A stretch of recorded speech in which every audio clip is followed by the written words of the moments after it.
नमस्कार साथियों। सबसे पहले मैं कांग्रेस के तमाम शीर्ष नेतृत्व का शुक्रिया अदा करता हूं, उनका धन्यवाद अर्पित करता हूं। आदरणीय श्री राहुल गांधी जी, कांग्रेस प्रेसिडेंट आदरणीय श्रीमती सोनिया गांधी जी, श्रीमती प्रियंका गांधी जी, साथ साथ हमारे प्रदेश के तमाम वरिष्ठ नेतागण, हमारे प्रदेश के प्रभारी आदरणीय शक्ति सिंह गोयल जी, कि आप तमाम लोगों ने एक युवा पर भरोसा जताया है।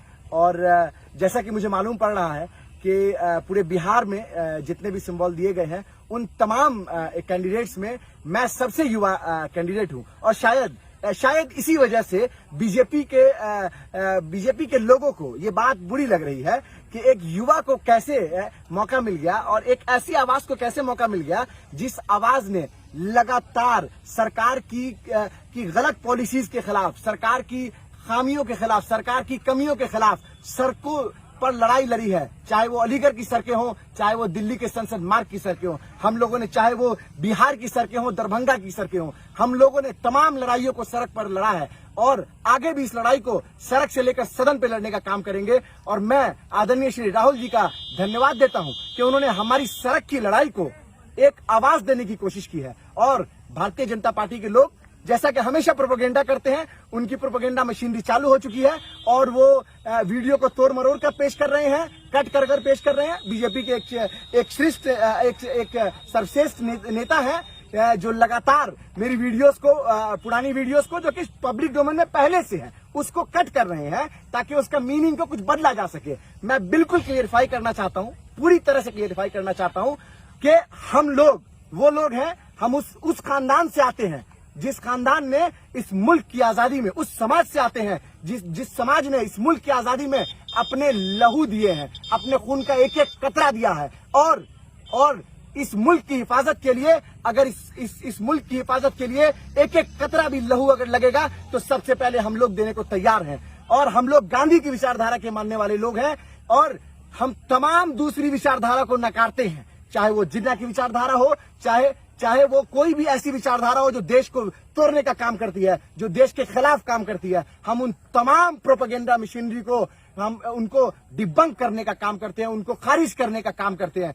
क्लियरली बता दूं, पहले भी हमने एक बात कहा था और आज भी इस बात को कह रहा हूं कि आप लोग हैं प्रेमी, हम नहीं हैं। आप जाते हैं, हम नहीं जा रहे हैं कहीं। आप जाते हैं, सजदे करते हैं वहां पे। हम लोग तो इस मुल्क से मोहब्बत है, हम यहाँ हैं, ये इस बात का सबूत है कि हमने इस मुल्क को अपने खून से सींचा है और आगे भी सींचेंगे। जिस भी मीडिया हाउसेज ने ये मेरे वीडियोस को कट करके उसके गलत मीनिंग को चलाया है, प्रोपेगेंडा चलाया है, और जो लोग प्राइम टाइम चलाने की कोशिश कर रहे हैं या चला रहे हैं, आपको मैं खुली चुनौती दे रहा हूं कि आपसे मेरी मुलाकात कोर्ट में होगी। जो आप मुझे अगर डिफेम करने की कोशिश करेंगे तो मशकूर अहमद उस्मानी आपकी लाठियों से नहीं डरा है, ठीक है, या कांग्रेस पार्टी आपकी लाठियों से नहीं डरी है। आपने लाठियां चलाई किसके ऊपर? आदरणीय राहुल जी के ऊपर। आपने कपड़े खींचे आदरणीय हमारी नेता प्रियंका जी के। हमारा मनोबल उससे गिरा नहीं है, हमारा मनोबल बढ़ गया है कि जब हमारा शीर्ष नेतृत्व सड़कों पर लड़ाई को लड़ेगा तो हम पूरी तरह से अपने जान को निछावर करने को तैयार है। इस देश को बचाने के लिए हम बात करेंगे देश में बेरोजगारी की, बढ़ती हुई बेरोजगारी की। आज कोरोना लॉकडाउन के बाद 20 करोड़ युवा बेरोजगार हो गए हैं। सरकार सो रही है, इनके पास कोई मुद्दा नहीं है। जब कांग्रेस पार्टी ने यह अनाउंस किया कि एक युवा को कैंडिडेट बनाया जाए तो इनके पेट में दर्द हो गया, क्योंकि कोई मुद्दा नहीं है। मोरली जो है बीजेपी यहां पर डिफीट कर चुकी है और महागठबंधन भारी बहुमतों से तमाम इलाकों में सीट जीत कर आ रही है। इसीलिए बीजेपी का प्रोपेगेंडा मशीन चालू है। आपका प्रोपेगेंडा मशीन ज्यादा नहीं चलेगा। आपको मैं कोर्ट में मिलूंगा, जल्द से जल्द आपको नोटिस भेजा जाएगा और ये मैं वचन लेता हूं कि आपको मैं छोड़ूंगा नहीं, आपको मैं कोर्ट में घसीटूंगा।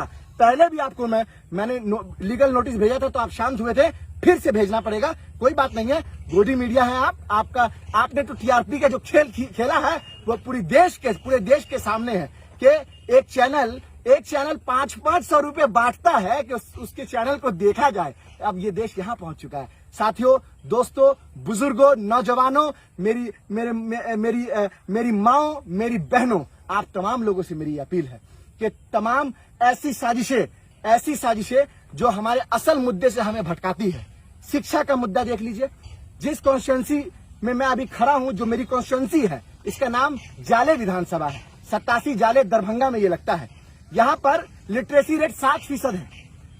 पिछले जितने भी नेता यहाँ से हुए हैं, जितने भी नेता हुए हैं, उन्होंने हमारे समाज के युवाओं को अशिक्षित रखने का काम किया है ताकि वो उन पे रूल कर सके। मैं आपसे वादा करता हूं कि हमारा 3 मुद्दा है अहम। पहला मुद्दा शिक्षा का, एक एक बच्चे को हाथ पकड़कर स्कूल ले जाने का काम करेंगे।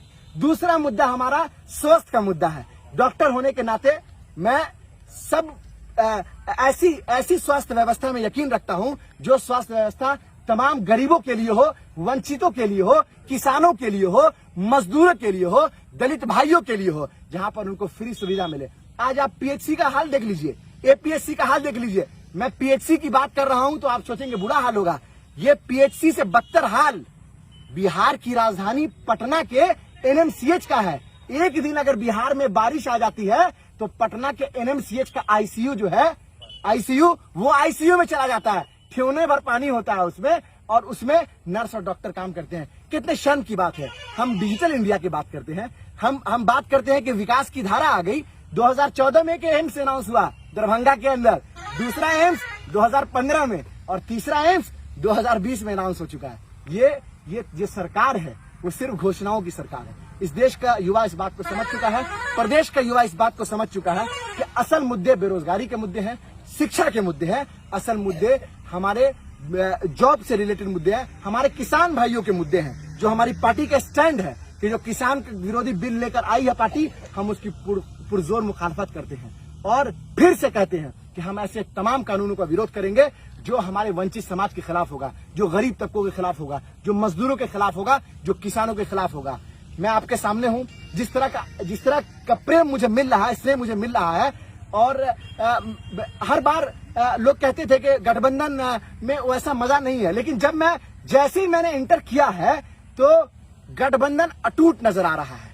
आरजेडी के तमाम कार्यकर्ता, तमाम नेतागण, अपने कांग्रेस पार्टी के तमाम कार्यकर्ता, तमाम नेतागण, सीपीआई पार्टी के तमाम कार्यकर्ता, सीपीएम के, सीपीआई एमएल के तमाम कार्यकर्ता, तमाम नेतागण पुरजोर तरीके से स्नेह दे रहे हैं, प्यार दे रहे हैं, और ये इस बात से खुश हैं कि आदरणीय राहुल जी ने, आदरणीय सोनिया जी ने एक युवा पर भरोसा दिया है।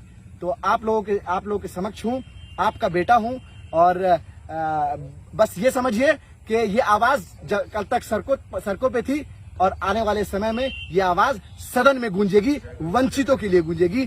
जय हिंद, जय भारत, जय गांधी, जय कांग्रेस।